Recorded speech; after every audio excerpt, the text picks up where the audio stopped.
Over the past few years, soft tailoring has become an almost inescapable term within menswear, with many championing its ability to never look too sloppy and also never look too dressy.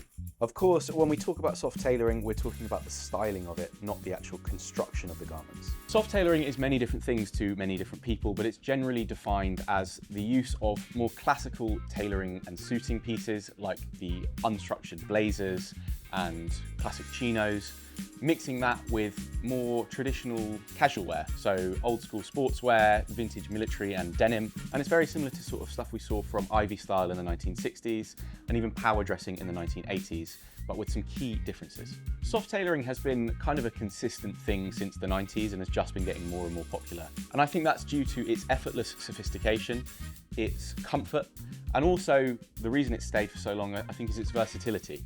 So let's take a look at kind of the history of how soft tailoring got to where it is today and break down some key ways and key pieces you can start adding to your wardrobe. Soft tailoring sort of has two main forerunners. These being Ivy style, which started appearing on college campuses in the 1960s, and the return to classic suiting in the 80s that was spearheaded by people like Ralph Lauren and Giorgio Armani.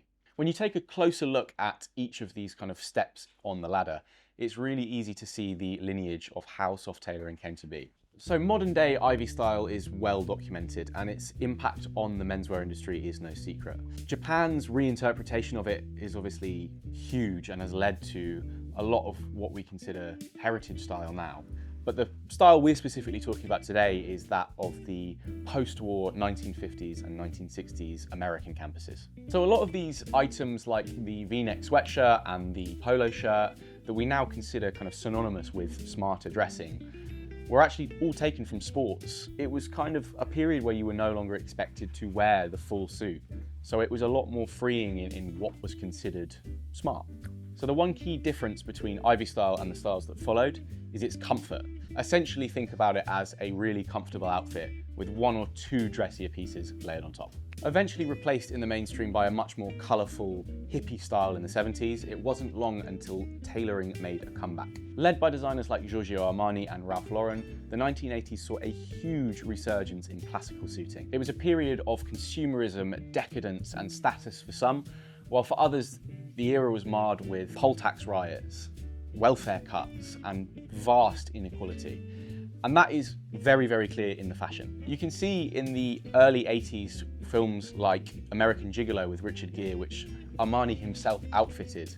And then even into the 90s with early seasons of Friends, Chandler being a great example, they demonstrate this fashion perfectly. So as this style progressed into the 90s and Armani was focused almost entirely on that sleek suiting, Ralph Lauren started bringing in classic American fabrics and creating a new kind of tailoring that has made him arguably one of the most important designers ever. Armani and similar brands started buckling under this pressure. I mean, it's difficult to describe just how popular Ralph Lauren was. All of that rigid structure started disappearing, led by Ralph Lauren, but also people like the Antwerp Six, and you started seeing much softer approaches to tailoring. I think people have had a kind of direct rejection of that logo mania we were seeing in the past 20 years, where, you know, you were almost a walking billboard, and those billboards, those logos had status and power and kind of wealth attached to them. I think now people are more conscious of what they're buying, the materials, the ethics, and the longevity of it. People don't want to buy stuff that will only last a season. They want to buy something that will be timeless. And I think that's why we're seeing much more emphasis on soft tailoring. Choosing your cuts, your fabrics, your colors in a way that feels natural is almost the entirety of this style. So we've got a bit of a background, a bit of a feeling what soft tailoring is. Now let's look at some key pieces that you might go for first when you're building your wardrobe. Blazers are a huge part of soft tailoring, but I do think that when you're starting out, it can be a difficult place to start. If you do a blazer wrong, if you don't get the structure or the fabric right, you may end up looking sort of like an old geography teacher. Not that they can't be stylish too. So instead, I would go for a really nice wool jacket. I think it captures that old school sophistication that a blazer can, but it gives you a little bit more versatility if you're not fully committed yet. Shangri-La's Varenne jacket is our choice in their lovely blue Melton wool.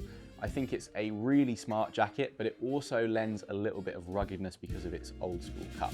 Layer it with a shirt and a tie to dress it up, or wear it more casually with maybe a flannel. You'll look great.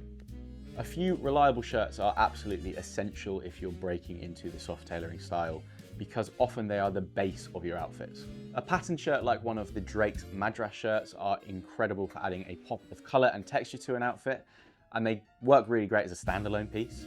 Or if you want something a little bit more neutral, chambray shirts are great. I personally love this Freewheelers Neil shirt. I think the black buttons and the white contrast stitching add a really nice pop of detail. Chinos are a really great way of elevating any outfit into more of a tailored style. Because they've obviously got their roots in military outfits and office wear, you can kind of pop them on to an outfit that wouldn't look as smart in jeans, and it just instantly gives it a little bit more dressiness. We've chosen a pair of Mersby Schwannen chinos because of their front pleat and really wide top block. It kind of pulls back on that 80s suiting, the power dressing in a really quite toned down, tasteful way. They also drape in a way that feels quite casual. Some chinos can be a little bit stuffy. These ones give you a lot of room, a lot of movement, and they flow really well. Worn in denim. Everyone owns some worn in denim. Surely you have a pair of jeans, you have a jacket somewhere. If you don't, you need to get one. What makes denim so great in soft tailoring is it kind of mirrors the evolution of the style. Jeans start out very structured, and the more you wear them, the softer and more relaxed they get. They build personality over time. So it's almost hand in hand with the style itself. A pair of worn-in jeans, contrasted, that's the key word, contrast, with a dressier shirt can look really great. The fade and the patina on these jeans adds personality, and it really makes the outfit feel lived in, which is what you want. Full Count's denim chore coat has become a favorite recently. We've found it suits everyone. We've tried it on almost everyone in the office, and tall, short, it works, it's great. Of course, we've styled the chore coat as a more traditionally workwear item. We've dressed it up with one of the Madras shirts from Drake's. And like I said, it's this contrast that makes soft tailoring what it is. That brings us perfectly onto our next point, because loafers, they work fantastically to dress up an outfit. Let's say you've got a pair of old jeans that don't look particularly sharp, pop a pair of loafers on underneath them, it elevates the outfit instantly. It's a hard choice to go for one or two, but we've narrowed it down to either Yucatan's Ishika loafer. They are made of an absolutely gorgeous suede. They've got lovely gold bit hardware, a wooden sole. They are really smart. Or if you're looking for something a little bit more casual, at home in everyday wear, you can't go wrong with the Paraboot Ream. I think these two loafers are a great kind of demonstration of how broad soft tailoring can be. It's all personal. You can go for something really dressy like the Yucatan, or a lot more casual like the Paraboot, and depending on how you style them, they can still look just as good. And rounding it out, it wouldn't be soft tailoring without some standout accessories. Ties, bandanas and scarves are all really good for adding a pop of flair or texture to your outfit. Belts are really good. Taking kind of Western belts and layering it on a more suity look is a great way of finding that middle ground. Soft tailoring is a style I think we're only going to see more and more of in the next few months and years.